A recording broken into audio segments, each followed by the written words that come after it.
What's up, baby? It is Space Talk time. Obviously, recapping this Jets and Steelers game where we had some excitement, got plenty of storylines, but unfortunately, at the end of the day, Steelers did drop this one 24-23, falling to 1-3. And we definitely got to, step that thing up, man. But as we always do, because we have plenty that we're going to discuss today, man. Start it out like we do, man. Let me know where you're tuning in from so I can give you those big boy shout outs. But also, I did want to let you know that today's Space Talk is brought to you by Manscaped, the leaders in below the waistline grooming. They got that Lawnmower 4.0. They got the platinum package in terms of taking care of all of your dangly twins needs and stuff like that. So whenever you are in the market for improving on yourself and your personal hygiene, make sure you use the promo code Moats. So that way you get your 20% off along with free shipping worldwide. Because trust me when I tell you, your dangly twins and everybody that interacts with them will be appreciative of you. So shout out to Manscaped for that. Absolutely. Oh, yeah. All right, let's see where y'all tuning in from today. Cameron Strader tuning in from Houston, H-Town, stand up. I see you, Jamal Curtis, in the building in Philadelphia, then 19144. You gave me the whole area code, whole zip code, not even area code, but I salute you either way, man. You know that. We got the homie Light Feet, I think that is. Or Lightfoot tuning in from the big 757. You already know what it is, man. Carib, major love. Russell Swartz, the 724 Hermitage in the building. Respect. Let's see who else we got tuning in here, man. All right, Brandon Griffin tuning in from Greenville, South Carolina. And J Max 609 tuning in from the 609, which is South Jersey. Oh, baby. I see y'all in the building. Steve Brooks, what up? Salute you, baby. Salute you. The King Hurt, the 937 Dayton. And Steve Brooks is also tuning in from P-Town, Portsmouth, Virginia. That's the Casa right there, man. So shout out to everybody back home. And Sequoia Harris, I'm going to end it with you tuning in from the 718 Bronx, New York. Now, I don't know how I feel about New York right now, man. We did just play the Jets. And granted, they're a New Jersey team, but they still got New York on their title. And we did just lose to them. But I got love for you, though. You know that. All righty. Man, all right. I guess I get a couple more shout-outs in. I seen a couple more people pull up. John Trent, the 404, Georgia in the building, and the bro Barry in the 757, Chesapeake, Virginia. All right, now let's talk about this thing here, man, because we got a lot to digest, man. Obviously, this was a game where we talk about the Steelers as a team, inconsistent at times, right? We talked about in terms of some of the turnover stuff, some of the slow starts, some of just where we look like we're ready to take off, and then other times where it's like, man, we got to improve it. We also had a big-time switch at quarterback, man. Had the young guy out there, Kenny Pickett. So we obviously got to talk about what, he did and obviously some of the good things and some of the not so good. But as a whole, man, I think my initial reaction to this game, I'm a little disappointed, man. I am. I feel like this was a game that we should have won. I felt like we had the better team out there. And even watching the game, regardless of who was at quarterback, I thought that both of these guys had showed that they could have success against this defense. The problem was it wasn't enough. It wasn't consistent enough.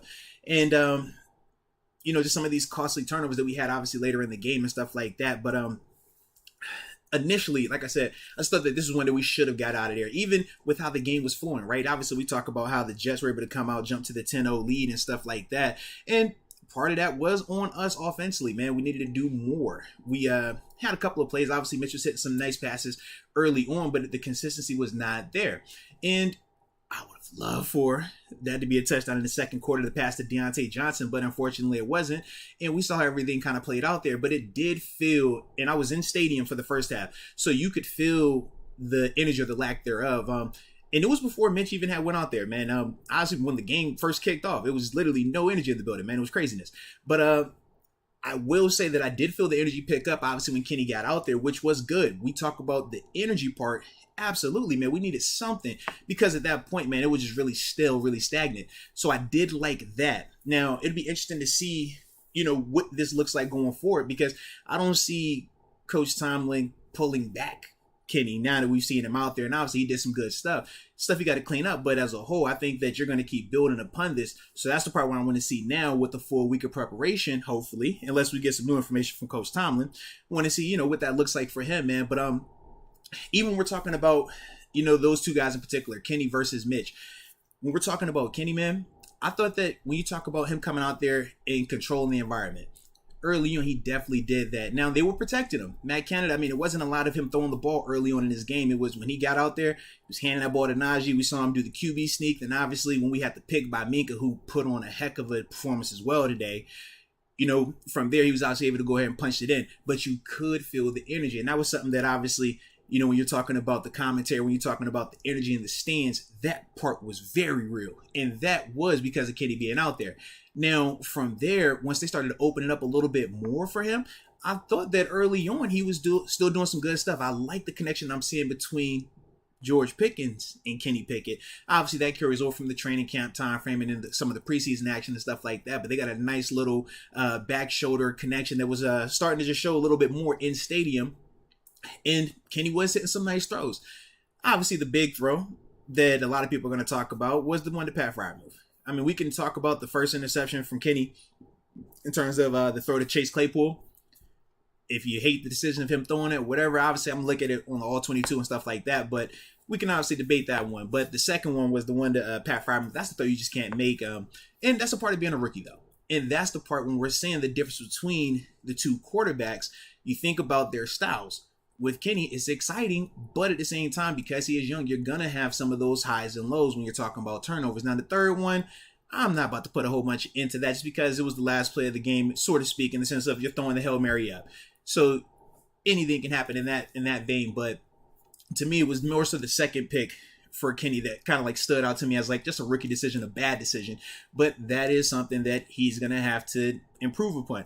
But when we're talking about this direction that we're in now, well, now we're going to see in the sense of Kenny Pickett going forward, can he correct those mistakes that he made? Can he continue to expand on some of the good things that we saw? But we also going to have to see in the sense of how he adjusts to the defenses adjusting to him when they get more film on him and stuff like that. So it's going to be really unique in that sense and exciting as well, man, just because, like we said, it was something new, it was something fresh. Now, if we're being true in the sense of like my feelings on the difference of performances, to me it just looked like one guy had the whole stadium's belief in him and he played with confidence, whereas the other guy looked like he was kind of fighting against the tide. Regardless of how we feel about that, here we are. So with Kenny, man, I do want to see what this looks like going forward though, man. So he's going to get his shot, but as a whole, man, just has to clean up in terms of when to take those chances, when to throw the ball away, and those type of things. But as a whole, good job for the rookie in terms of his first step in the stadium. I know for the anti-Kenny crowd, they're going to focus solely on those 3 interceptions, and I get it. Those were pretty detrimental at times, more so the 2, not the third one. Like I said, for me, the third one, it's a wash. I'm not tripping on that. But yeah, I understand people are going to harp on that. But at the same time, he did do some positive things out there. And that's the thing that when we're talking about the context of it, was it a world beater performance? To me, I wouldn't go that far. But did you see some stuff where you like, okay, you think you could build upon that? Sure. But once again, we're back in this conversation of we're going to need time. And that's the part that I'll be interested to see, like I said, with this time, how fast everything gets picked up to speed and how fast we can continue to see some more offensive output, because like I said, even with the touchdowns that we were scoring, granted, they weren't through the air, but it still felt good to score. And that's the part that you cannot deny. That's the part that you can't take away from the young guy being out there. It's like, hey, you could feel that. You could see at least somehow, some way, it was more energy. The offensive line blocked better. Running wise, you look at the running stats, dude, man, we 31 rushes, 119 yards. We still weren't at the 4.0 mark. We were at 3.8. But Najee Harris, look at what he was able to do tonight, man, in terms of the 18 carries, 74 yards. But he was the one who averaged the 4.1 per carry. Jalen Warren was averaging 6. Now, he just didn't get enough touches. But as a whole, I thought this run game was a lot more efficient, a lot more effective today. It really picked up in that second half when Kenny came out there. So you could see the uptick. You could see the energy around everybody. But like I said, we just need to see more of it going forward in terms of productivity. And another person I did want to make sure we tap into before I turn it over and start, answer some of the questions, stuff like that. George Pickens, man, I thought him and Pat Freiermuth, man, they really, were providing a lot of impact for us today. Now, when we're looking at both of those guys, let's see, Pat Freiermuth, 9 targets, 7 catches, 85 yards, 12.1 per catch as well. Shout out to that. George Pickens, though, he was the one with the C note through the air. Love that. 8 targets, 6 receptions, 102 receiving yards. Shout out to the young boy, man. He definitely had one of his games, man. It was good to see that. And I'm just hoping that we continue to see this get expanded more and more. We talked about on Thursday night, that kind of being, the intentional, hey, we're trying to get him featured. We're trying to get him more targets. It was good to see that continuing today. I thought that was an effort, or that was something that was focused on, regardless of who was at quarterback, whether it was Mitch early on, him taking some shots. Obviously, we can critique the deep throw. They got broken up. I think it was like his second throw of the game. But you could see that they were trying to make it a point to get George Pickens involved and Pat Freiermuth involved. And both of those guys, I thought they did some really good things. They also had long catches of 27 and 24 yards respectively. So, like I said, I definitely like that. Now, as it pertains to our defense, this was a little confusing for me, man. It was like the mixed bag. At times, we felt dominant. At times, we felt like they couldn't block us up front. Alex Highsmith running around in the backfield felt good. At times, we thought coverage-wise, we had everybody on lockdown. Minka getting picks, Cam Sutton getting picks. I mean, everybody was like, yo, you get an interception, you get an interception. It looked good. Had Zach Wilson on the ropes. The Cougar Hunter. He wasn't looking real confident. It was feeling good. But then on the flip side, it's like how on all these critical third downs, possession downs, he's able to make these plays. And it's not just like it was third and manageable. It's like 3rd and 13, 3rd and 12s, like 3rd and longs and stuff like that. So that was the disheartening part. And then obviously, sometimes situationally, I felt like we weren't stopping the run as consistently as we could or should be doing. So still some of those issues popping up as well, but that goes back to the consistency element of this thing, man. When we're talking about the Steelers team, and we're saying, hey, man, they got to be more consistent in all 3 phases. That is a part of it right there. But defensively, man, I just thought that they did some positive things out there, but it just wasn't consistent enough across the board. But, I mean, they still, to me, they were doing their part. We also, like I said, man, when you give that many turnovers, I think we were at 4 first turnovers. Like I said, the last one, we understand it was the pick, Hail Mary. Okay, but 3 of those turnovers, that does hurt your defense in a sense, man. But once again, the defense, I know on the first, I think it was the first pick to Mitch, they would have made them force a field goal and stuff like that. So you definitely like that. But as a whole, I think that they could still be better. They could still be doing better, even with the group they have right now. But that was kind of like my initial reaction to them defensively, man. But we shall see, though, man. We shall definitely see. So, like I said, that was my brief, quick, off the chest what I had to get off right there. Now we are going to turn it over and start to see some of the questions that you guys have, and then after that we'll deep dive into it even more because we know gotta have that perspective, right?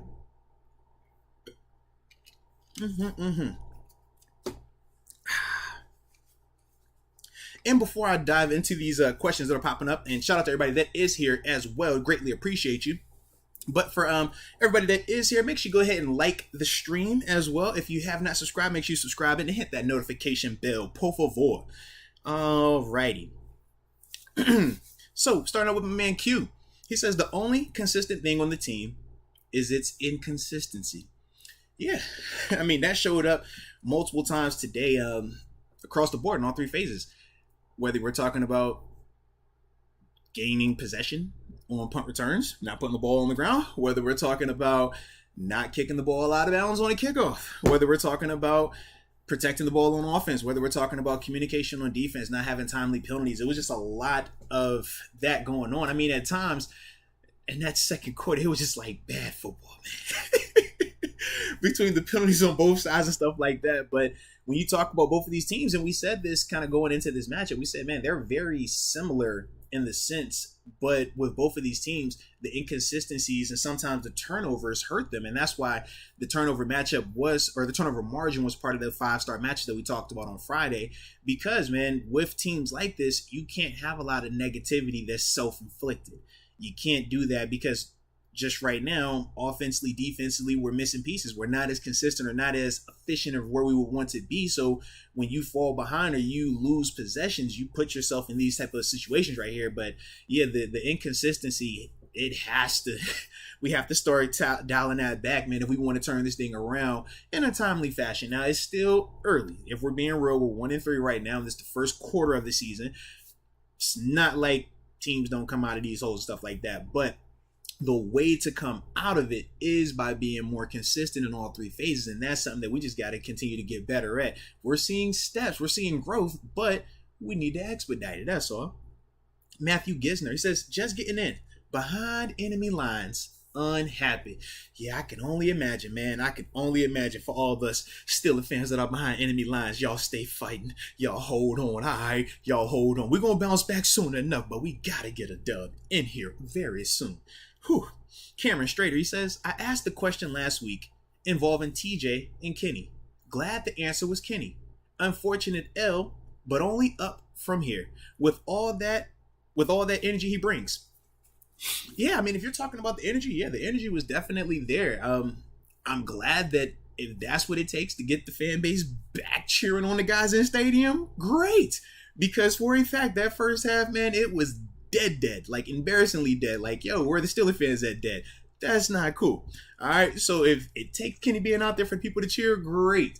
But going forward, like you said, man, for him, he still has to execute better. Now, he's a rookie. It's his first opportunity, so I'm not going to be overly critical over him. But at the same time, I'm not going to be over the top saying he's a Hall of Famer franchise quarterback either. I know those are like the polar opposites when it comes to this thing, man. I thought that he did do some good things, though.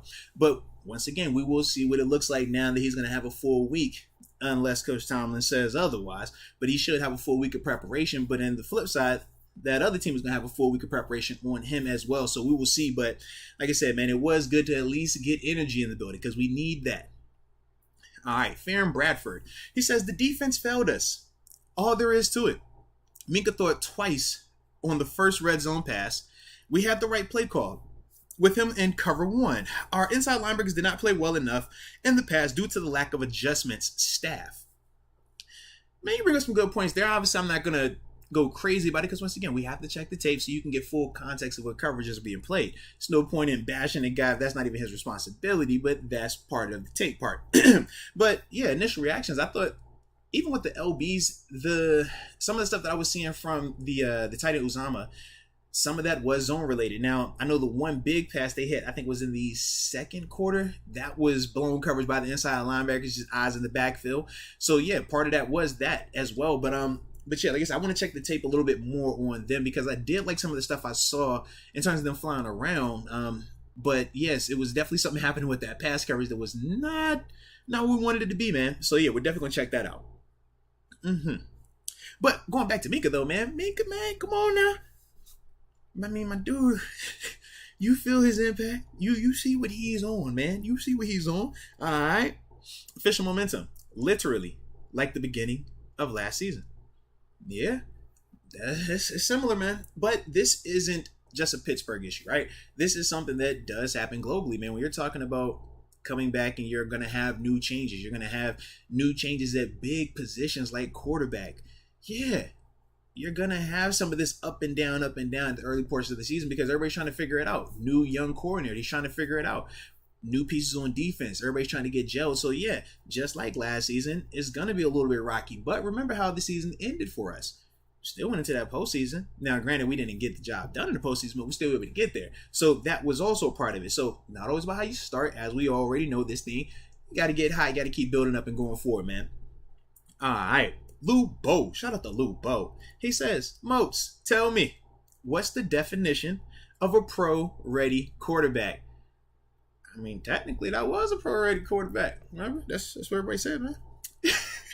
But a pro-ready quarterback, it's a guy that is going to have confidence in terms of belief in his ability. He's going to be able to command the offense. He's going to be able to lead the team.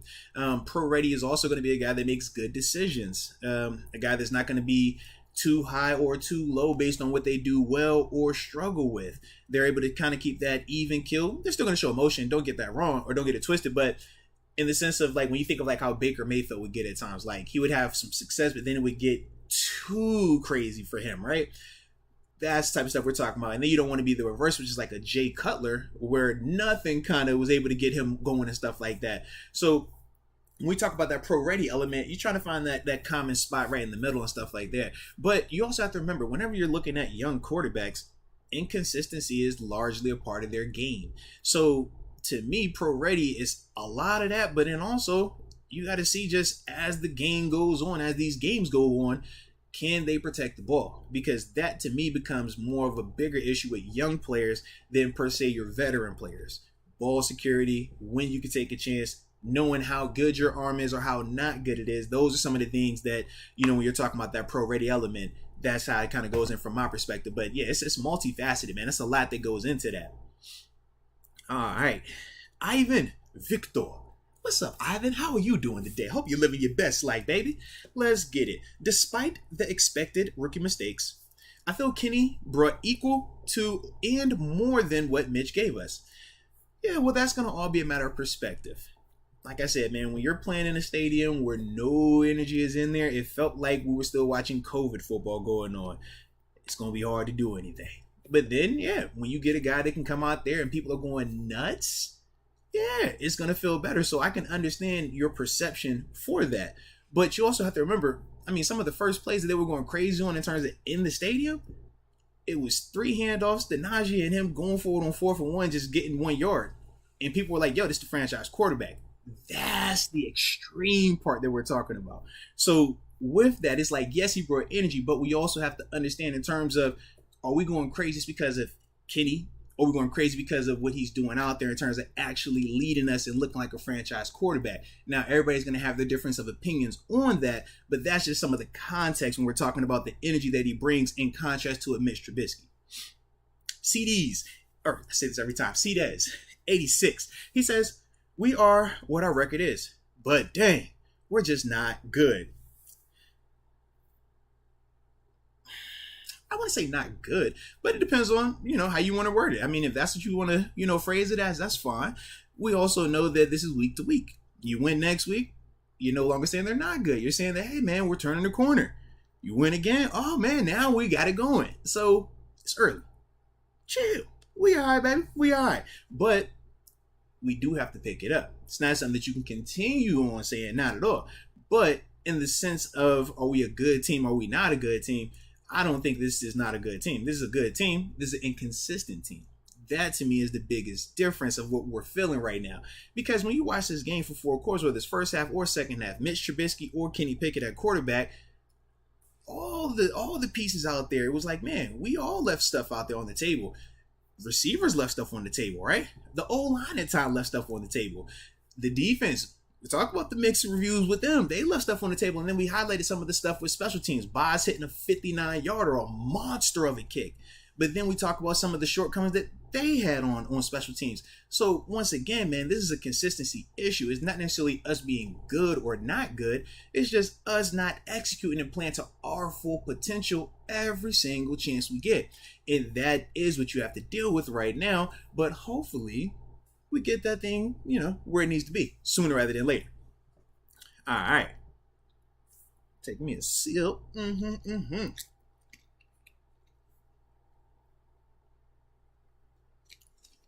Hope y'all enjoying yourselves too, though. And for everybody that was at the game, man, shout out to y'all. I know I ran into a good amount of y'all too today, man. So big time salute. All right, Farron Bradford. He says, Kenny kept the O on schedule, and you can see his IQ and confidence show. Penalties hurt the offense as well. We're going to be good, or we're going to be cool down the line. Oh, yeah, we'll be cool down the line. Nah, I agree, man. He's a rookie. He's going to do some positive things. He's going to do some not so positive things. I don't think you get overly, in love with him or overly hate him off for what you saw today. I think that he did some positive things out there, though, for a rookie. But at the same time, he did some rookie stuff. That's just a part of this thing. When you're talking about playing in the NFL and what it looks like is not going to always be this beautiful, everything is perfect, storybook, beginning and ending and all that stuff. We would all want that. But if that was the case, it wouldn't be fun. Come on now. So in that sense, yeah. Was Kenny able to keep the offense on schedule? Yes. But I also feel like a lot of that was because of what the running game was able to do in that second half as well. We ran the ball way better in the second half than the first half. But at the same time, Kenny was able to make some throws in that second half that helped us out. We obviously know that he hurt us as well with a couple throws. So that's kind of that dynamic with it. But I do agree, man. Going forward, yeah, let's just see how this thing works out, man. For the Kenny Nation, this is your chance. You're going to get that guy. You're going to get a chance to see him. For the Mitch Nation, all right, you're going to be saying, hey, man, my guy didn't kill us. Now let's see what Kenny can do. Y'all probably hypercritical of Kenny the same way Kenny Nation was hypercritical of Mitch. I get it. And then for the Mason folk, y'all just back there waiting your turn. I got it. But either way, it's going to be fun, man, as we watch this thing unfold going forward. Steve Hibbins. He says, how many of those picks were Kenny? How much were bad luck? I think the first one we can make a debate on, the one that where Chase goes up. Granted, it was multiple defenders around him, so people are going to critique that. But I think that's the one that you could make a debate on. Like I said, I didn't really put a lot of stock into the last one because it was a Hail Mary. You throwing it up. Good luck. The throw to me that was on Kenny, though, was the one to Pat Frymuth. It was late. It was into, I think it was, 2 defenders, maybe even a third guy over there. I just didn't like that play. I didn't like that read by him at all. And obviously it ended up being a costly one because the Jets were able to obviously get the ball, short field, go down and get the go-ahead touchdown as well. So that part, like I said, I would put that on him. But the first one, like I said, you could debate it. I'm sure the Kenny crowd is going to say it wasn't on him. I'm sure the anti-Kenny crowd is going to say it is on him. Just depending on which side of the fence you want to fall on. The second one, though, to me, that is on Kenny. All right. CDs. Man, I keep saying, I done said your name about 30 different times, and I'm going to keep saying it all the time, both ways, because that's what I do. So don't worry about it. Eventually, I'm going to get it right completely, though. But CDez, 86, he says, we don't need Claypool, by the way. Well, of course, after the way George Pickens played, it made it feel like that. But at the same time, yeah, you want to see Claypool, come down with some more of those 50-50 balls. Now, like I said, in stadium, it looked one way. I want to wait till I get a chance to see it on tape, all 22, before I really give that hard stamp of yes or no. Is this a throw that he should make, or is this a play that this guy has to make? That's the conversation we'll have. But after we check the tape. But once again, with these receivers, man, I'm not going to turn the page on Chase Claypool, because the same way you talk about in the first quarter, people were looking at Deontay after the tip by the Jet player that he should have caught, from my perspective, that ended up being an interception. However we want to word all that, people were turning the page on him. They were talking about how he's wide receiver 1 in terms of the money, but he can't consistently catch the ball. I get it, but I look at some of the things that he was able to do later on. Like I said, man, I still feel like I got to see the one on TV of how that foot didn't get down in the end zone. If it was on the white, like I said, from where we were at, it looked like it was in. But once again, though, in terms of his response, I'm just like, man, that's a dude that you still want to keep involved in this offense. The guy you still want to keep, being a playmaker. So when I think of Claypool, it's a similar vein. They might have a bad play here or there, yes, but I still think that they help us a lot more than they hurt us, baby. All right, official momentum. We should sue Washington for copying our jerseys. I did see their jerseys, man. They got some similarities. Definitely got some similarities. It's the colorway, though. If they would have went with the burgundy numbers with the gold outline, I think it's totally different. They went with them gold numbers. You can't see that burgundy outline. It looks like a Color Rush knockoff. But it's all good either way, man. Hey, imitation is the best form of flattery, right? That's what they say. Or some people say it's just annoying. But either way, let's keep it moving. All right. Shout out to the homie Matthew Gisner. I see you in the building. And Nor One Rock, you are right, baby. 13 games left. Plenty of time. Plenty of time. All right, but Matthew Gisner says he's upset right now. Too many things to mention. He needs to decompress. Not happy with the defense on the last drive. I would agree. Excited about Kenny, but not more than the loss. Just bad loss. Fair enough. No, man. Nobody wants to lose. 100%, man.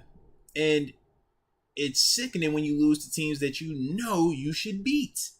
And when you watch that Jets team, whether it was the previous games or even in stadium today, you're not leaving out of that game feeling like that Jets team is a better team. No. You're looking at them saying, man, they undisciplined as well. They make bad decisions as well. It's just we made the untimely mistakes, and that I think that was the biggest difference, man, because once we did get rolling, you could see, man, they struggled with us. You could also see our pass rush, how it was affecting them. Alex Highsmith, man, he had his sack, but he left some out there. Let's be real about it. He should have had 3 of them things easily. But that's part of this statement when you're talking about all of our evolution, all the guys growing. Man, you think about TJ Watt before he became TJ that we know. He had similar games where he would ball out, then it would kind of be like, man, you leaving some out there, you leaving some stuff on the table. Then after 2 to 3 years, he finally put it together where everything was falling into place, and that's when we started seeing those 15 plus sack seasons going on. I look at Highsmith and I'm like, man, you're right there, bro. You're right there. But that's the difference between a 10 to 12 double-digit sack season versus a 15 to 17 type double-digit sack season. Leaving some of those easy ones out there like that. But I also think that impacted us, man. But, yeah, when you're talking about, like I said, losing versus winning, man, yeah, you got to win. All of this is irrelevant, man, if you're not winning. We don't, man, the George Pickens 100 yards through the 100 yards receiving is for nothing. We lost, Najee averaging over 4 point yards per rush. It doesn't matter. We lost. So those are some of the things where it's like, yeah, we all got to get better, man. Because if we don't win, nothing else is going to matter like that, man. Nothing. All right. Farron Bradford says, there was a throw by Mitch to George Pickens in cover 3 for a jump ball on Sauce, and the safety appeared to roll that way. I'd love to know what he saw pre-snap to determine him making that throw. 11 could have got busy in the first half, maybe. Alrighty. Well, first off, I don't know the particular play you're talking about, but I do know one play that I was kind of laughing at because of how heavily criticized Mitch was for this. I believe it was 3rd and 18. Throws it deep down the right sideline. This could have been the play to Pickens for the jump ball. This very well could have been. And Pat Freiermuth is open in the middle of the field. I think he's at like 7 yards, 10 yards depth. And the people were going crazy like, yo, why is he throwing the ball to Pickens, man? You should have thrown it to Freiermuth. And I'm like, well, it's 3rd and 18. We criticize Mitch for throwing short of the sticks. So when he's actually throwing and challenging one of the corners to get a big first down, we're going to criticize him for throwing that too? I was just kind of like, man, this is nuts. But literally, that was the energy. That was how people responded to it. It was like, yo, why would he make that throw? Look at Fryman. He's right there. He's wide open. It's like, bro, he's at 7 yards. It's 3rd and 18. He's supposed to be open. That's the high percentage throw. That's what people critique Mitch about also. Don't throw high percentage. We want you to take the shots downfield. So once again, with this particular question, I think you're damned if you do, you're damned if you don't. Because perspectives and people having their opinions on him prior to whatever he was going to do out there. But now we don't have to worry about that for that crowd. Now we on to Kenny. So all good. But yeah, I just think that regardless of what he was going to do, nobody was going to feel, or a lot of people were going to have issues with whatever he was going to do, whether they be good or bad. But like we said, we're moved on, baby. All right. Vincent Martinez. Shout out to you, Vincent, as well. He says, from the 707, Kenny's needs... All right, from the 707, he says, Kenny needs to purchase those throwback isotoner gloves, Raider edition, for his receivers. Man, I don't know about the isotoner gloves, man. And I don't know too much about them, but I know enough about them gloves, all right? No comment. But whatever they need to do, they just got to make sure they squeeze the football and coming down with it, man. We need them more consistently, man. It's too much of that going on as well with that group because they're too talented as well when you're talking about these receivers, these tight ends. No, they're way too good to have some of the bobbles, some of the drops that we've seen, or some of just the tips that have led to some potential turnover stuff like that, man. Just way too much of that going on for a group that's as talented as they are. Just need to be a little bit more consistent with them as well. All right, Farron Bradford also came back and said, Kenny has better ball placement, and it shows too. Once again, that is your opinion. I can dig it, man. All right. Jared Kraft, he says, crying over small hands, Pickett. 2 interceptions with the throw up emoji. Man, that is a very unique back-to-back right there. You got Farron Bradford saying he has better ball placement, and it shows too. And then you got Jared Kraft says, crying over small hands, Pickett, 2 interceptions. Such is life, baby. Such is life. Sean McCartney says, the season is over. Oh no, doom and gloom. No, the sky is falling. Man, it's 1-3, baby. Come on now. Have the Steelers ever made the postseason after starting 1-3? Has any team ever made the postseason start 1-3? I think so, baby. So it's time. You got time. The big switch that a lot of people said was going to be the answer going forward was the switch at quarterback. It happened in stadium, so now we will see going forward if that's the difference. I'm hoping it is, but that's what we got to see now. But the season can't be over because we finally got the switch. Remember, that's what people said. Yo, the switch is the answer, so we're going to find out, man. But the season ain't over just yet, Sean McCartney. We just get started, baby. Come on now. All right. Then we also got CDaz86. He says, can Najee stop stutter stepping and just hit the hole with confidence? Yeah. I thought early on that was definitely the difference between Najee versus Jalen. You would see Najee just looking a little too much. I'm with you. The stutter step, I get it. It's beneficial, but at times it was like he was dancing a little bit too much, not trying to, hit the plays where they were designed, just from, that perspective and stuff like that. Whereas in contrast, early on, I thought Jalen Warren continued to do what he does. He gets the ball. Man, this guy's a no-nonsense guy, man. He gets that foot in the ground. He's getting positive yardage. And that was reflected with his yards per carry. Like I said, I think he had, 6 yards per carry? 3 carries for 18 yards.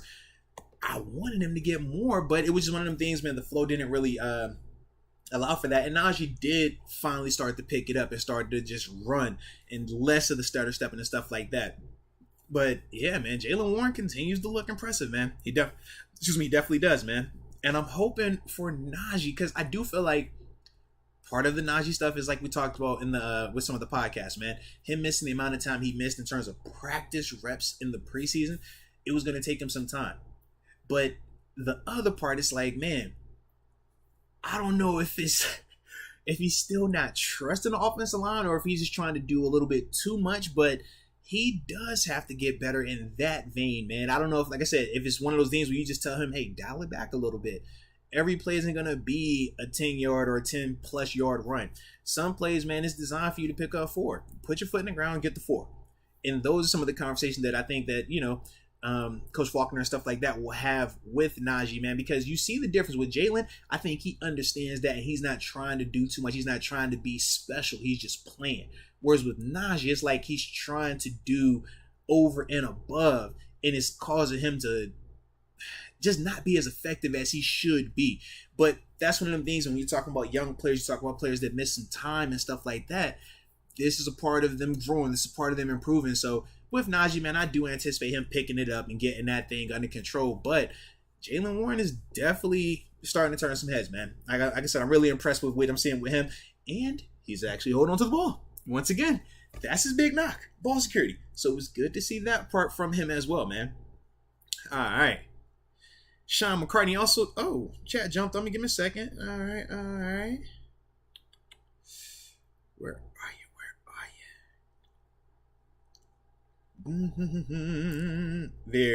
Nope. Almost. Wait a minute. Almost. There we go. All right. Sean McCartney has said, throw the season in the trash. He just said throw the whole thing away. Just Kobe, get it out of there. Nah, man, we ain't throwing it away, bro. Come on, man. It's all up. We still are early in this thing, man. When you're getting week 7, 8, it's mid, week 10, that time frame where you're like, nah, bro, we got this long sample size, record is trash. Now you can start saying trash. But right now, it's optimism for some. Some people do feel like the season's over. I get that as well. But there is some optimism because the change that was made at quarterback. So, it's not over, baby. It's not over. Hot sub. Man, I could go for a hot sub right now, too, man. Now that I think about it. I get a little hungry when we do these space talks. It'd be like that. But, hot sub said, Jets come back versus the Browns, and the defense was hurt.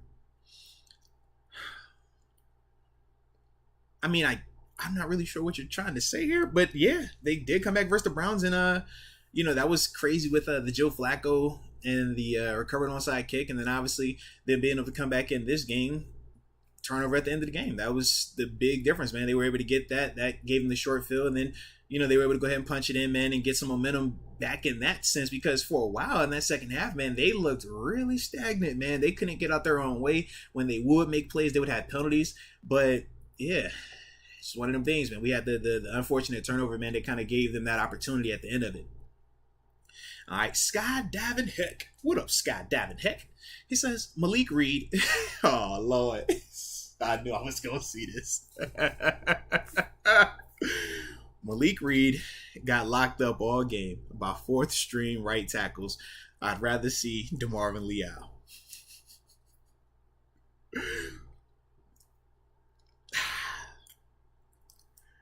With Malik, I can understand. I can understand. Yes, because this was a matchup that he should have been, a lot more productive in. Alex Highsmith was, especially when he was going against the right tackle, because what they were doing with Highsmith, they would move him over at times because they were protecting that left tackle that we talked about, Connor McDermott. They had tight ends over there, running backs over there. They did everything they could to kind of keep him from being isolated. So Alex Highsmith would rush on that right tackle and have some success, but he was missing the sacks. But when you would watch how Alex would beat that right tackle, to see Malik Reed come in and not be able to have that same type of clear-cut wins and stuff like that, yeah, that was a little disheartening in that sense, man. But obviously, we'll check the tape and see just the full perspective of Malik, and if he did have maybe had a positive rush that I did not see. But yeah, I think the one time I saw him about to win, I think Zach Wilson still hit it like a big third down, possession down throw, whatever. So yeah. Gotta win better, man. Gotta win more consistently there.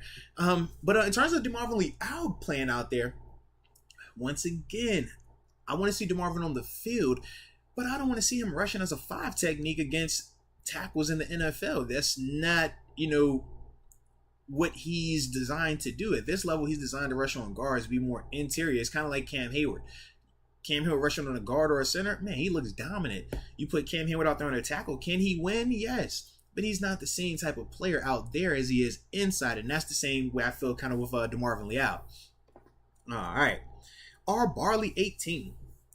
Forget that green forget that green new deal. That energy hit different today. Now the D sucks. It's everything but the quarterback. Forget solar power. We need to power the US with 412 homerism. Yeah, you are funny. I see what you're doing. Yeah. I mean, why'd you going for it? I'm laughing because, yeah, that is gonna be how it is. I mean, we know it, right, wrong, or indifferent, and we kind of talked about it on the front end before this happened, that every issue would be a quarterback and Mitch issue, but when that was switched, the issues would be everywhere else but quarterback. I see what you're doing, R. Barley 18. Trust me, I'm not surprised. But part of it, yeah, we know. It's going to be like that. But I like what we're going with, man. The energy was real. Roll with the energy. He said it's everybody but the quarterback now. All right. Logan Sampson says, Kenny with no reps this week looked pretty solid. The first interception was definitely not all on Kenny. Shout out to TG for saying start George Pickens on the podcast. Yeah, I think it's all right. Yeah, start George Pickens on the podcast. No, absolutely, man. Yeah, shout out to TG, man. I got to hit him back up too, man. He was trying to call me in the game. I'm like, bro, I'm in the stadium. I can't hear anything, let alone have cell service that good to actually maintain a phone call. And I do like how you clarified with the first interception. You said it was definitely not all on Kenny. Fair enough, man. All right. Sean McCartney says, don't hold on. It's over and hopeless. Well, I mean, I could get it, man. If that's the way you want to go, I just choose not to go that route. Moneybags. He says, we're missing TJ on 3rd and long. In game closing drives, everyone eats because of him. Yeah, you're absolutely right. But that's why he's the $30 million guy. That is also why you pay him $30 million. He's the defense player of the year. He's a force multiplier. He's the guy that when you have to have it in a crunch moment, the same way we look at quarterbacks and we say, hey, and gotta have it moments, this is the guy that's going to elevate us. You look at TJ defensively, you said the same things. Yo, this is the guy that has to come out there and be that difference maker. This is the guy that when it's 39, we need to stop. When it's fourth quarter and they're driving, we need to stop. That's the guy you look to. So yeah, 100%, man. We are feeling that. And just by the position as well.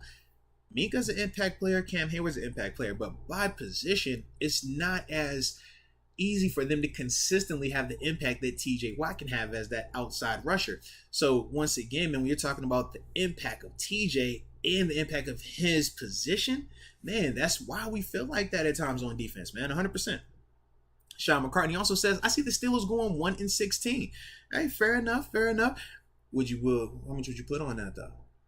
That's the real question. Because I don't believe you, Sean. I think you just talking. I don't believe you. Wade Keith, though. Deke coming up with the Stone Cold Steve Austin glass break upon next podcast. Gotta love that big Deke energy. All love. Here we go. Oh, yeah, he gonna be turned up. He gonna definitely be turned up. But regardless of all that, we gotta win. We gotta win, man. So I like it, but we gotta get some dubs, man. Regardless of who's at quarterback. All right. And then Sean McCartney also says you're lying to yourself if you think things are okay.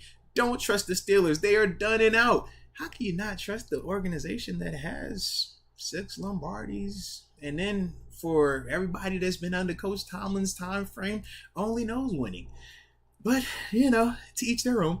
Florida made JB. I told you, Mike Tomlin getting his first L season. Well, if this is how it has to happen, man, I think that my man has held it down for a crazy amount of time before this first L season. But once again, he's sitting at 1-3. I'm not chalking that up just yet. But if you're ready to doom and gloom, yeah, man, you got a long, you got 13 more of these things. Y'all doom and gloom over there. I'm keeping it positive over here. All right. Hey, know your boy, man. You bring up a good point. I saw you over there in the regular chat as well. Don't think I ain't peeping. You said the O-line had too many penalties. Yeah, at times, man. They did, man. Whether you're talking holding penalties, hands to the face, stuff like that. Just a lot of, once again, self-inflicted inconsistencies. But they are correctable. And that is the positive. That's why when we hear the doom and gloom versus why to be optimistic, well, if we're watching these games and we're saying, hey, we don't have an answer for that player. We don't have an answer for this player. I think that's a different conversation. But not once did we feel like, oh, man, we can't stop that guy. We don't have an answer for this player right here. Or we can't do this right here. Nah, we don't feel like that. The problem is the consistency, though. But you can improve upon that. You can improve upon the self-inflicted things, some of the discipline stuff. You can get better there. And I think that's the difference. Because with this team, as we talked about going into the season, their margin for error is not large. You can't have self-inflicted wounds. You can't have multiple turnovers. You can't put the ball on the ground. You can't shoot yourself in the foot with penalties. They're not that good this season to do that. But you see why they're still able to hang around in games, why they're still able to do some positive stuff. And we're like, man, we feel like we're missing something, but yet we still feel like we should be winning these games. That's the mark of a good team, but a team that is still inconsistent. So talent is there, but the efficiency and the effectiveness in terms of doing it every time you're out there, that's the disconnect. But for those that don't want to care about the minutia and the reason of why, and they just want to go with the, oh, we suck, sky's falling. What, man? Y'all got it. But for everybody else, that is the reason why you should feel confident about the direction that this team is going in. All right, Lubo. He says, I don't know why we didn't go for it on 4th down earlier in the game. Yeah, some of the decision making early on versus the second half was a little different. Part of it too, I think, is the timing of it, man. When you don't feel the energy, when you don't feel confident just in the group, it makes you feel like that. It makes you a little bit more hesitant. But then at the same time, when you talk about the first, the only 4th down we went for was when Kenny first came in. Part of that, I feel like, was Coach Tomlin more so just trying to do whatever he could to get a pop in this team, to get some type of energy. Because like I said, the stadium was dead, just completely dead. All right. So with that, it was kind of like, all right, you got them first couple of runs. It's 4th and 1. We should be able to get this. But we also know if you get this and it be Kenny Pickett, man, it's going to make that stadium go a little bit nuts. So I do think that he played into that part versus in the first half, why he wasn't trying to do some of that type of stuff. I think that does play a bit into it, man. All right. The Funky C had says, hit that thumbs up or the like button for Moats, y'all. He says it's 650 people in here. And he said at the time it was only 50 likes. Now, y'all done stepped the like game up since then, 100%. But I do get your point, though, the Funky C had. So, yeah, man, hit that like button while you're at it. Subscribe if you have not done so. And notification bell for the culture.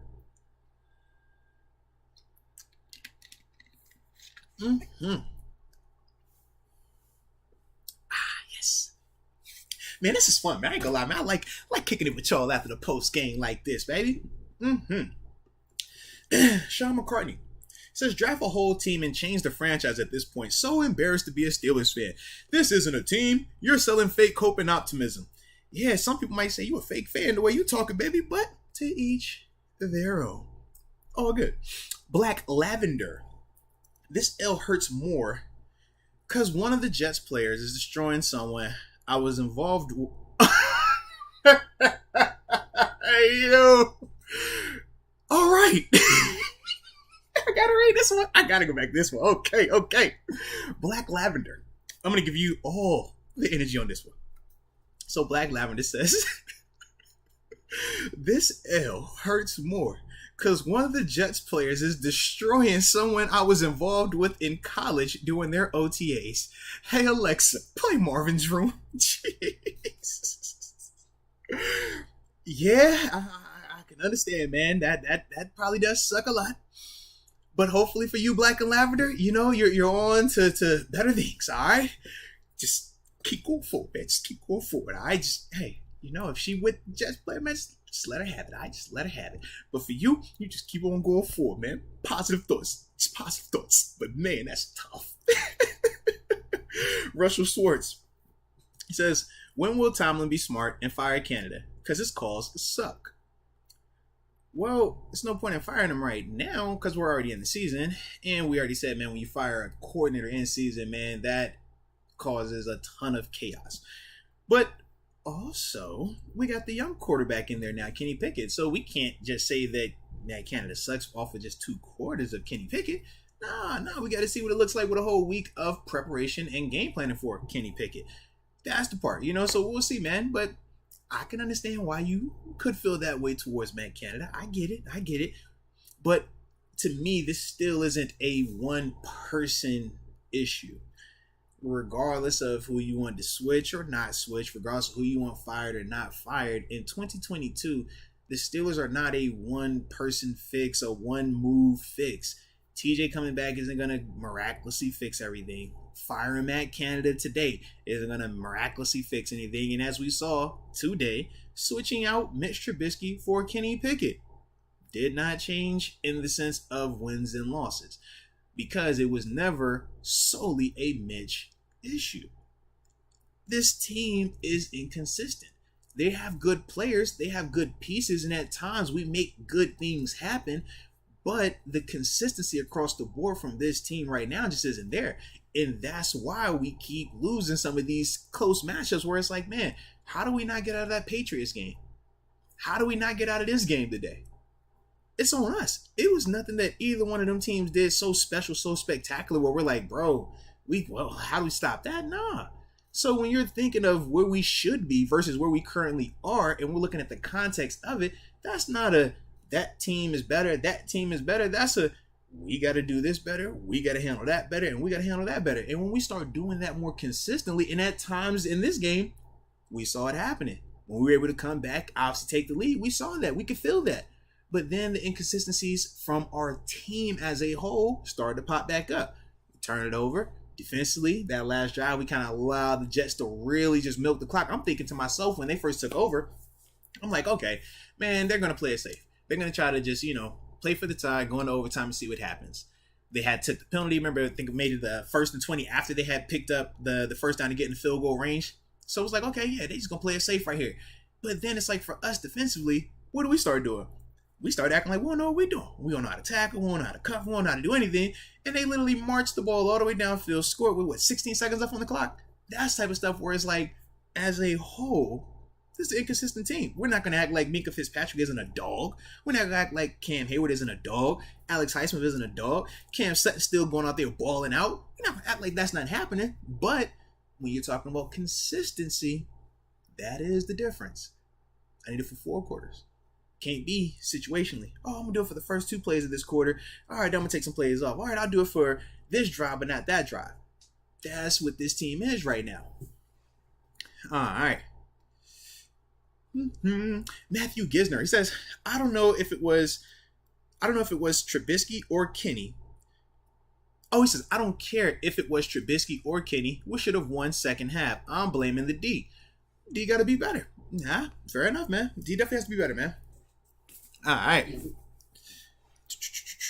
And Farron Bradford also pulled up and says, side note, we get Calvin Austin back and he looks good. We got to think about 11's future. It's going to get crowded and we could use an extra draft pick. True, but what helps you more this season? Trading Chase Claypool for a draft pick and relying on young George Pickens, Deontay Johnson, and rookie Calvin Austin, who's missed, about 2 months of football now? Or do you keep Chase Claypool up here, you allow Calvin Austin to work his way into this lineup, and then from there you see what happens in the offseason? To me, that's the approach I would take. I'm not a guy that likes to put a lot of stock in just rookies because rookies are rookies. Some weeks they're going to look great. Some weeks they're going to look non-existent. Then you're going to get the in-betweens.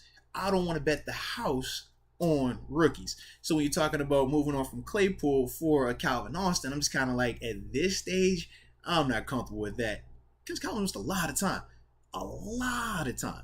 So that's the part for me where I'm just like, nah, man, I'm still going to roll with Claypool there. But Claypool has to be better. And he understands that as well. All right, S. Dresden. Claypool is a tight end that does not get separation with highly inconsistent hands. Why is he on the field? Why is he on the field? Well, he's a big athlete, man. He got big speed. He can jump.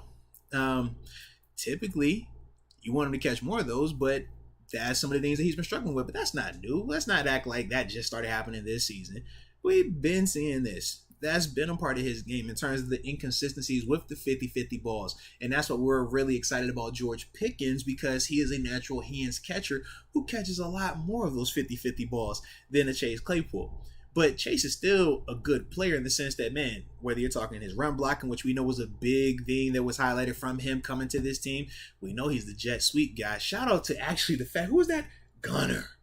Man, Gunner got fired on one of them jet sweeps. I was like, man, that's probably why I should have been Chase Claypool. He could take that shot a little bit better, man. Gunner, they got killed out that thing, man. But no, man, Claypool, man, he's just a young player. Once again, young players. Think about after his rookie year. What was everybody on? Man, we can move on from Deontay. We got Chase Claypool, man. Chase gonna be this, Chase is that. He's a top 3 receiver after one season. And what did we say? Bro, he's a rookie. It was dope, but it's context. Let's see what it looks like. The more film is out on him, the more expectations rise. And last year, he did some positive things. But as a whole, what did we feel like? He should have been better. So now, here we are, trying to see, man, how can he continue to grow? What is he going to look like going forward? But this is why when you're talking about not just getting over the top and crowning a person off of a small sample size just off of 1 year, this is why. Because now here we are a couple years later, and we're saying he's a tight end or he's not good enough or he needs to be released. And that's not the case to me. I think that he can still help this team out. He just has to be more consistent. But we could say the same about a Deontay Johnson. We could say the same about this offensive line. We could say the same about guys on defense. Like, it's across the board. We were talking about Najee earlier, right? So all of these players are dealing with the same type of inconsistency. It's just certain players we have a little bit more, forgiveness for. Other players we have a little bit more leeway for. Some players we hold to a higher standard. And that's just the reality of it. But to me, Claypool is definitely an asset for this team. He just has to start doing it more consistently, though. So we do acknowledge both of them. All right? All right.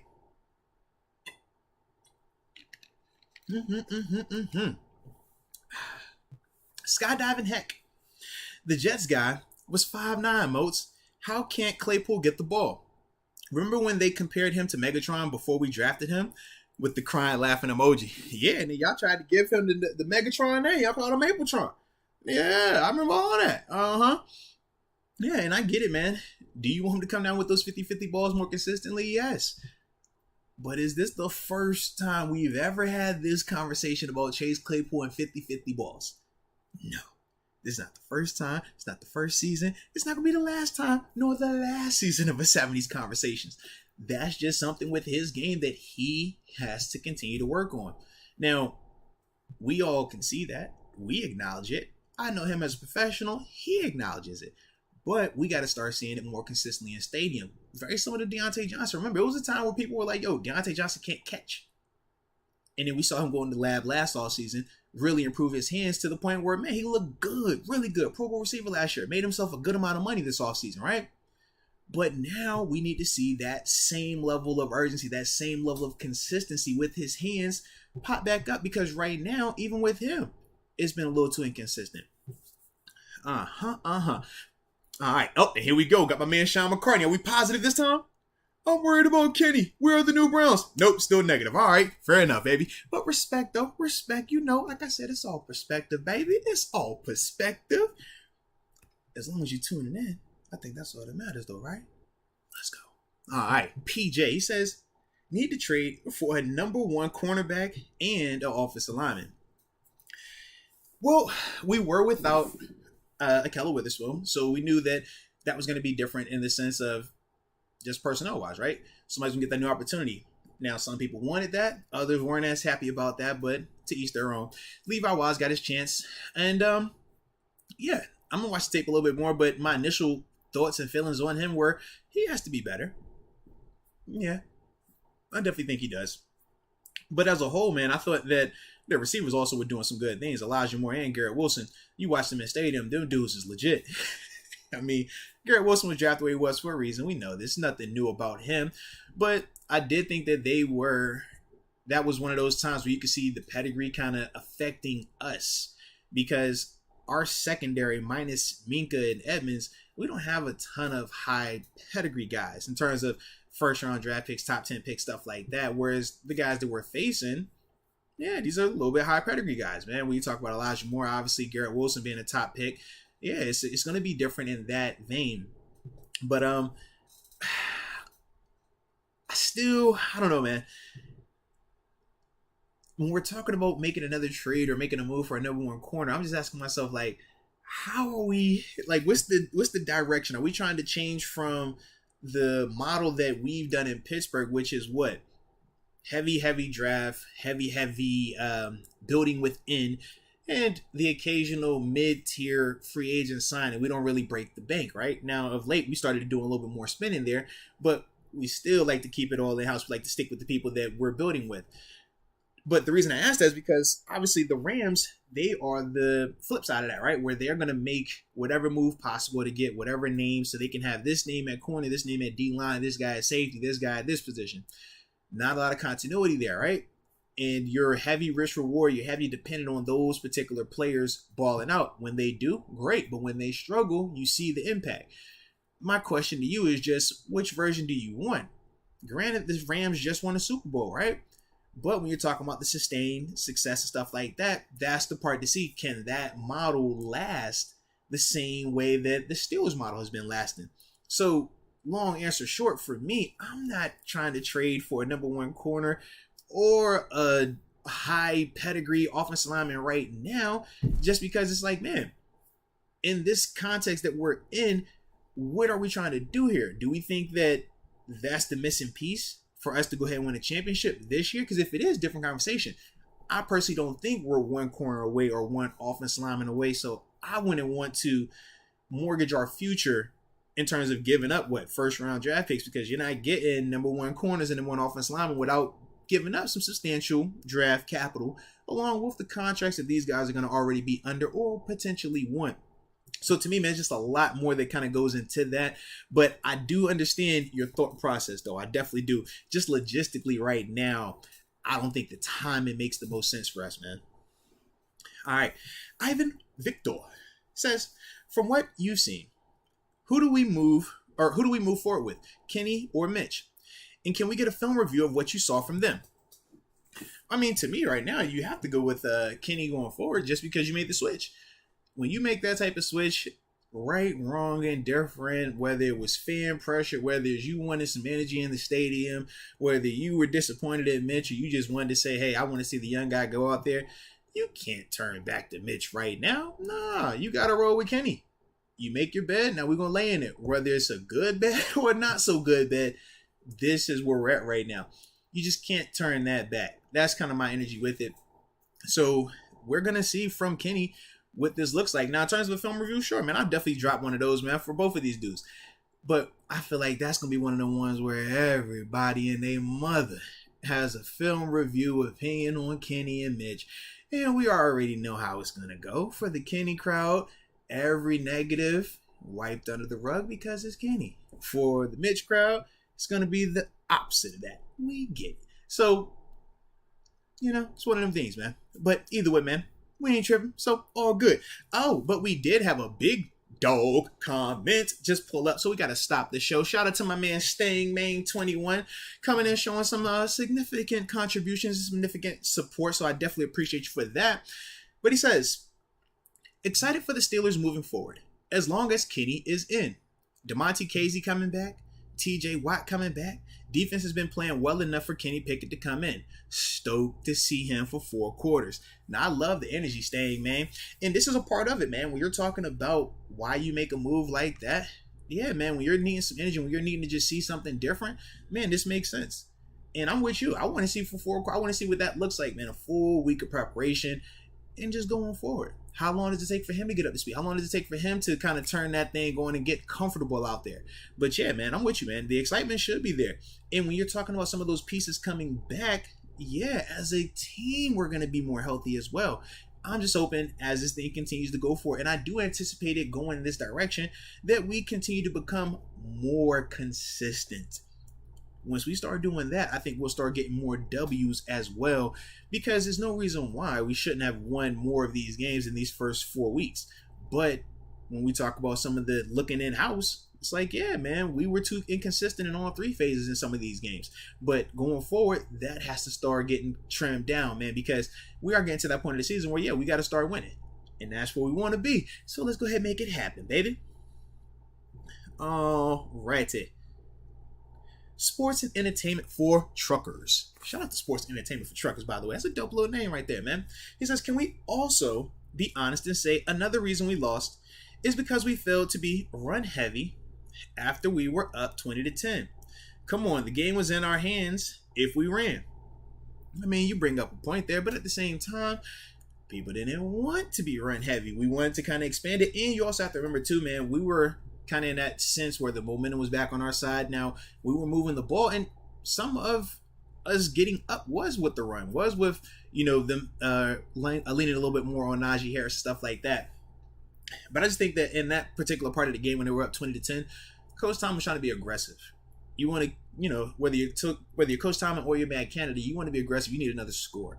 10 points in the NFL, like, it's a nice lead, but it's nothing to be nervous about, because you can come back from 10 points in a hurry. As we saw, it didn't take them long. So that was why, even though, yes, you could say, man, run, for the Steelers, man, they're kind of like in that sense of, man, we finally got something going positively. At that particular time in the game, too, Kenny hit a couple of passes as well, so they were starting to believe in him a little bit more, feeling a little more confident in him. So I think that was also why they kind of did not lean as heavy on the rushing attack in that stance. And I'm sure they'll go back and evaluate it and see what they could change and stuff like that. But that's one of those scenarios. If they did start running the ball, we would critique them for being conservative. We would say, man, why they only just start running when we needed to keep throwing the ball? We had some positive plays going.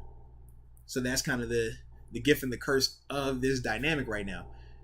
But because we lost, it's going to be highlighted a little bit more, and rightfully so. So we'll check the tape, obviously, on that. But that was kind of my initial thoughts on why we did not become like super run heavy at that particular part of the game. All right. Now we have... Let's see, man. Y'all are in here today in this chat too, man. Shout out to each and every one of y'all, man, from the heart. Definitely appreciate you. All right, CJ Rose. Oh, he trying to be funny.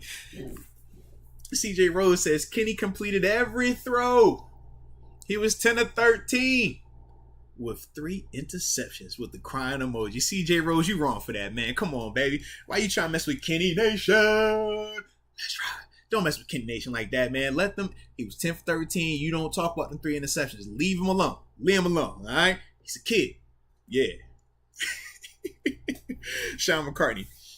He says the switch we need is the whole team. He also says Hayward needs to retire. He's nothing without TJ. Well, I mean, that is your perspective. I get it, After a loss, it could be like that. I want to see after a win, though, how you feel, man. But either way, I don't agree with you per se. But I can understand, that particular moment right there, man, how that could feel. But I would ask you, man, if you switching the whole team, who you switching to? What team you want to switch to?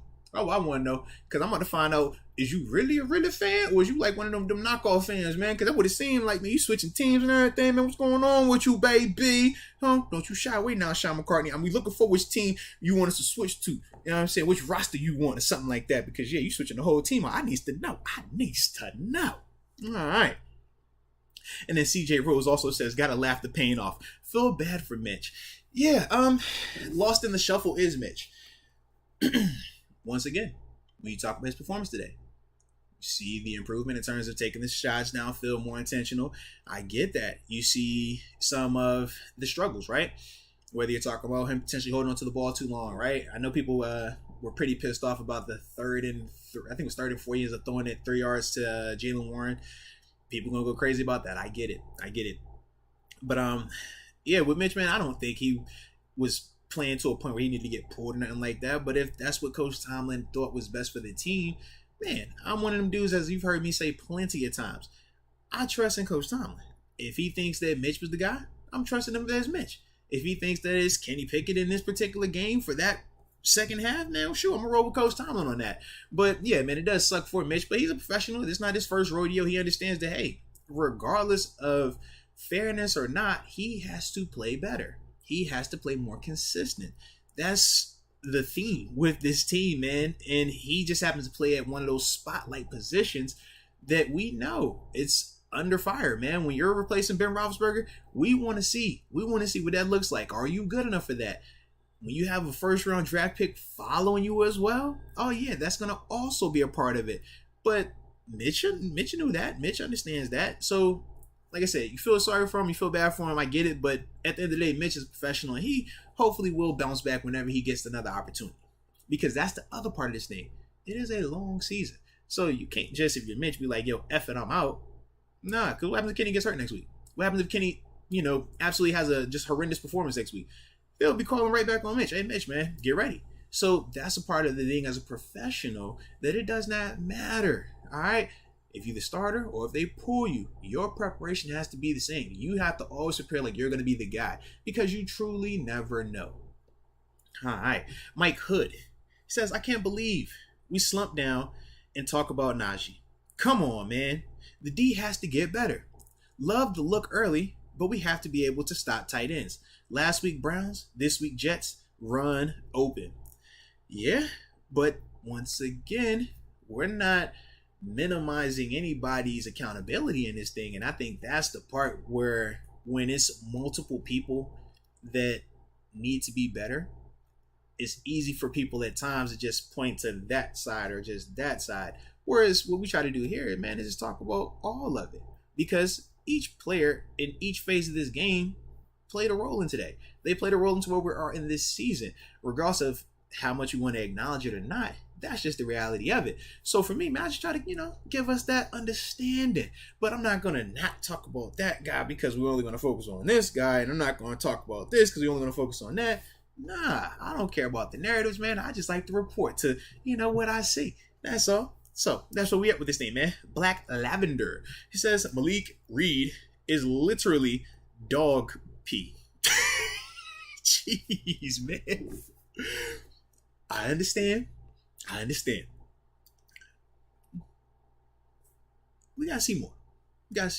Productivity has to increase for him.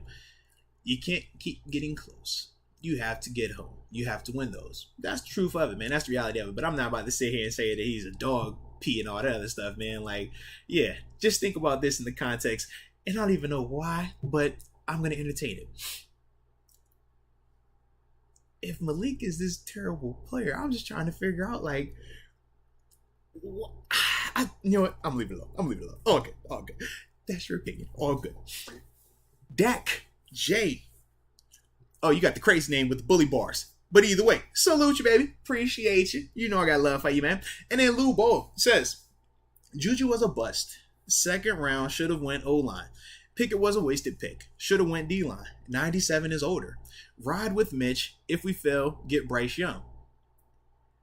All right. Okay. You already moved on to next season, man. It's crazy you said Juju was a bust. Juju was, 1,000-yard receiver 2 years in a row, Pro Bowl and all that stuff. All right. I get it. Staying main 21. I said Kenny was in the horizon in the last space talk. Tomlin isn't going to sacrifice his losing season for Mitch. Tomlin just peeled the Band-Aid off.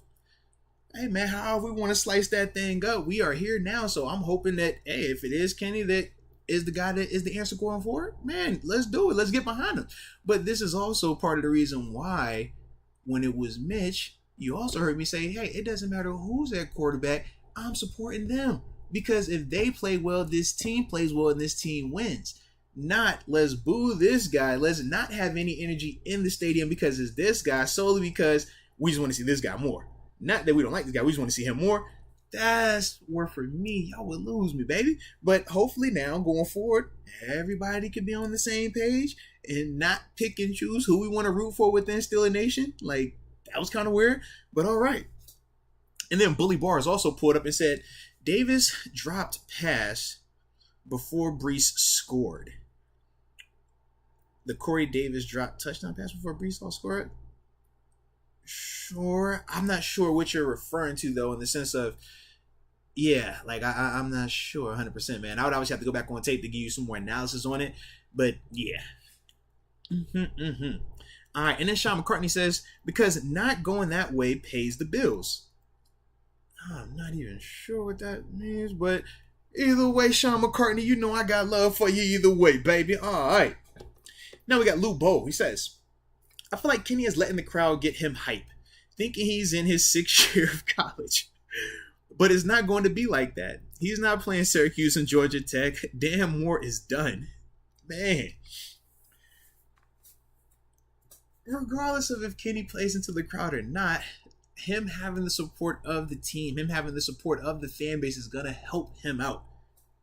Just think about each of us individually.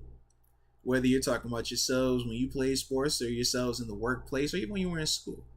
When you had the support of people believing in you, thinking that you could do it, even cheering you on, you believed in yourself. You might have did a little bit more than you thought you could have. Now, think about them times when you had everybody doubting you, everybody naysaying you, talking about what you're doing bad, you're this, you're that, you're that, you're that, and you're that. How did you feel? How did you perform? Not your best, right? So when I think of these two dudes, man, it's a lot of that. But for Kenny, man, I'm just glad that he is going to at least have the positive part of it. So regardless of how much he plays into that or not, I think he understands that it ain't Syracuse and Georgia Tech out there. I think he got reminded that today. But going forward, that's going to be something that he's going to have to battle with because that's going to be very different than what Mitch was dealing with. Both things have their own, pros and cons to them. But I think that's what it is with those two guys. And then for Dan Moore, yeah, he kind of regressed a little bit on me. He regressed a little bit today. But talk about the O-line, we said, man, they have been giving us some better play. And I thought at times today they did do some good things. But there were some times where you're just kind of like, man, are you guys reverting back? Whether it was the penalties, whether it was some of the leaky protection, you're just like, man, we don't need you guys going back. We're trying to say, hey, man, we got this problem fixed. Let's keep this thing going. So that is something, man, when you're talking about that offensive line or in particular Dan Moore, where, yeah, man, we just want to see the consistency continue to be where it's been at. All right, Black Lavender, he says, I can't recover. He's 6'6", 280.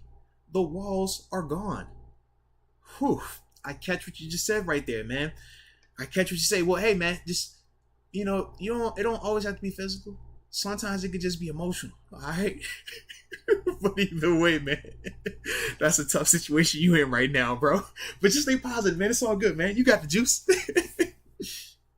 Wolfpack 89B says, lose the offensive penalties, get the running game going, and tighten up the defense. Steelers could be the team to beat late in the season. Absolutely. Thank you, Wolfpack 89B. That's all we saying, baby. We're not saying that that's what it is right now, but we are acknowledging that, hey, you can see the foundation. You can see the pieces in place. We understand that it's not what they're doing, it's what we're doing. And that's a great position to be in because we can fix our stuff in-house. When you start talking about, man, we don't have an answer for those type of players, those type of schemes, that's different. But that's not what we're dealing with right now. So, yeah, optimism should very well be there, Wolfpack 89B. So, shout out to you. Let's go, UW. He says, awfully convenient that all of a sudden, once Pickett was in, Canada knew the middle of the field exists. He says very conveniently. Yeah, man, I would agree. But once again, we will look at the tape also, man. But yeah, it was just good to see. Like I said, man, Kenny making some good plays out there, man. Like I thought he had a nice play to fry move across the middle. Obviously, like I said, man, what he was doing with George Pickens at times, man, was good to see as well. But then you can say some of the same stuff, like I said about Mitch. I thought he did some of that too. But to me, man, Kenny definitely showed some positivity out there, man. Now we got to just build on and expand it, though. All right, Joe Gerbis. Do you think we should draft Do you think we should draft a D line because without TJ we struggle? I mean, that's something that we're going to be considering anyway, just because we're talking about Cam Hayward getting a little bit older, obviously. We know that Chris Wormley is going to be getting a little bit older as well. So you're going to be looking at some of that stuff, but it's still super early to be talking about draft, baby. So I honestly don't know where we're going to be going just yet because we're only on week 4 right now in the regular season, man. We just got done with the draft talk. We just got to the regular season. We ain't about to hop right back into the draft talk right now, baby. So easy, big fella. Easy. Hot sub. Thank you for being reasonable. Or thank you for being very reasonable and optimistic. No doubt, hot sub, man. For me, man, I look at it like this. You could be a negative person. And what does negativity get you? More negativity. It's kind of like turning off the lights. Turn off the lights and try to bring more darkness in as if that's going to make it brighten up. It's not. It's going to make it more dark. But when you are optimistic, when you are a little bit more positive thinking, what does that do for you? It breeds more positive things for you, man. I'm a big energy guy. So that's why I don't care about a lot of the negative energy and the negative people, because negative people, when they think about themselves internally, it's always going to be surrounded by that negative. I don't want to deal with that. I like to surround me with positive, baby. So like Peter Pan said, baby, you better think them happy thoughts. Holla. You know what I'm saying? And then we got Sean McCartney in here spinning the block, and he says optimistic, more like playing stupid. Well, once again, that's your opinion, and I get it. He also says fake fan, says the Cowboys and Bills fan. No hate, just don't like that no one cares. TJ will come back and everyone will think everything is fine. I'm a Bills fan and a Cowboys fan? Well, I played for the Bills, so I was actually employed by them. Yeah, and I actually grew up a Cowboys fan. But either way, to each their own, man. To each their own. All right. Stang Mang 21. Oh, no, we already hit that one, but shout out to you, Stang Mang. All right. Lubo, he says they benched Mitch to save on his contract and be able to do some things in the draft. You know what? I forgot all about that. And that is something we talked about as well. Yeah, you're absolutely right. There was something with his numbers with X amount of games. You're absolutely right. You did bring up a good point there. I haven't looked into all that just yet for the conspiracy theory people out there. But no, you do bring up a good point. I did remember seeing something like that for him. We also got my man Cedric Owens, Steel Cuts Lawn and Landscaping LLC, joining the upper room. So welcome to the upper room. Yes, indeed. Yes, indeed. And I haven't forgot my upper room members either. I'm going to finish up these last couple supers. Then after that, we'll stop this stream. I'll open another one back up for my upper room members. It's a little 15-minute thing just for y'all, all right? And go on from there. So Cedric Owens, stay tuned for that as well, all right? But we got Let's Go UW. He says, how we feeling about Cam? Ankle, elbow, and Minka injuries.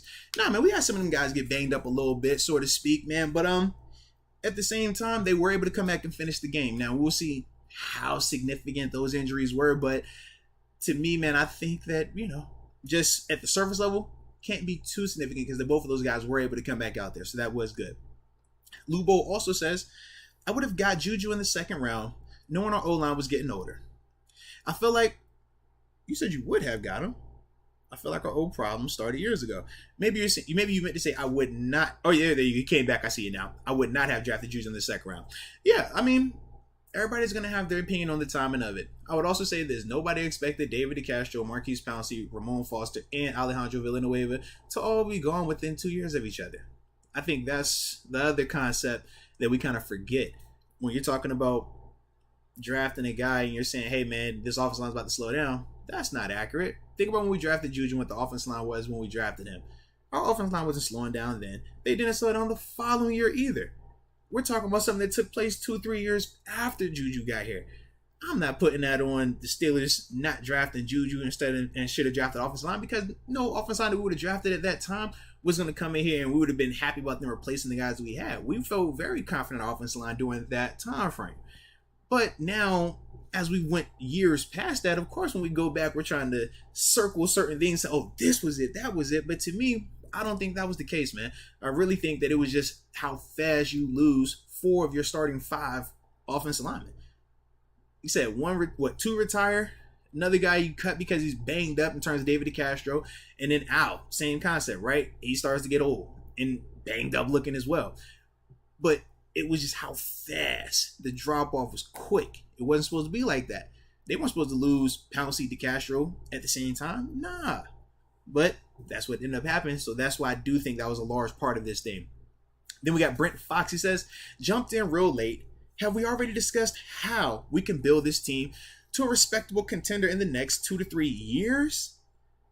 Man, yeah. Well, it don't have to be the next 2 to 3 years for us to be a contender. We still are able to do that very soon. I hope we can get it done this year. The big thing that we have to do, though, is just be more consistent. Can't keep having the penalties. Can't have these lapses where defensively go from looking elite to not being able to stop the run, not being able to guard anybody. Special teams wise, got to be more consistent in the sense of just the dumb penalties, man, putting the ball out of bounds. And then even though we fumbled it, we recovered it. But it's that type of stuff. It's like, man, we got to be better there. We can't keep being inconsistent in an offense, right? Some weeks, offensive line looks really good. Others, like I was today, was kind of up and down. The receivers, sometimes they look dominant. Other times, it's like, man, can you hang on to these balls? Like, yo, we need you to catch that right there. So, once again, the inconsistency. And then even we're talking coaches. When to be aggressive, when not to be aggressive. When to trust your players. When to say, hey, man, I got this. Listen to me. Those are some of the things that this team has to get worked out. But it doesn't have to be a 2 to 3 year down the line thing to do. They're also about to get healthy. That's the other part. DeMonte Casey, Calvin Austin, TJ Watt. Those are 3 contributors, man. 3 dudes that, yeah, when they get back and they're out there and they're healthy, we'll feel that impact as well. So, like I said, it don't have to be 2 to 3 years. It could be sooner than that. All right, and then Sean McCartney also says, and shout out to my man Sean McCartney as well, man. Appreciate the heck out you rocking with me today. He says, wish I could end it all. Thanks for the show, Moats. No, man, you don't want to end it all unless you're talking about ending the losing from the team. We don't want to end it all. But trust me on this, man. Your passion is good, and you want to have that passion. As players, man, we love you to have the passion. All I'm saying is this, man, in the sense of you can't allow that to kind of blind you from the things that are happening that are positive, because that's the part where you're talking about, man, the season being over versus acknowledging where they're struggling at, but understanding, hey, this is why they're struggling, but this is also why you should be optimistic, because these are fixes that can be done in-house this year. It's some places, it's some teams, when we're talking about these fixes, it's like, yo, they don't have answers in-house. They don't have that. And they're, a lot worse off. They're in that position of, yo, the season's over. Who we drafting, who we trading for. That's not the case for us right now. So that's all I wanted to just kind of let you understand that, man. But definitely got love for you, know that. And then we'll end it with my man Sequoia Harris. He says Levi Wallace is in all caps trash. Overall, this team needs to play better, offense and defense. And if anything, we beat ourselves. And stop with the Claypool late. Film review of the seconds, please. Or what is it? And stop with the Claypool late. Film review of the seconds, please. All love, OG. Now, you kind of confused me at the end of this thing, but based on, the gist of what you were saying, Levi Wallace has to play better. 100%. We will see when I get back to be able to look at him exclusively to see like what he was doing well and then what was he struggling with as well, man. Because depending on how significant Keller Witherspoon's hamstring pull is, we probably are going to see Levi for these next couple of games starting opposite of Cam Sutton. So that's something that we're going to definitely need to know more about. And yeah, I agree with you 100%, man. Offensively, defensively, we just got to play better, play more consistently. And yeah, in terms of the stop with the Claypool late, unless you're talking about taking some of the shots to him, I don't know. But anywho, all love, baby, all love. But do want to shout out each and every one of y'all though, man, from the heart, man. Whether you're in the regular chat, super chat, man, upper room members, big time love for y'all. We gotta bounce back. We gotta get a dub. But all I'm saying is, baby, we got something to be optimistic about, right? We got the young quarterback in. So let's just see where this takes us, all right? But either way, man, I appreciate each and every one of y'all. Make sure y'all like this vid. Like I said, man, upper room members, stay tuned. In about 5 minutes, I'm going to put another link up, which will be up for just the upper room members only, all right? We'll have a little bit more conversation going on there. But either way, I appreciate you. And until next time, baby, peace.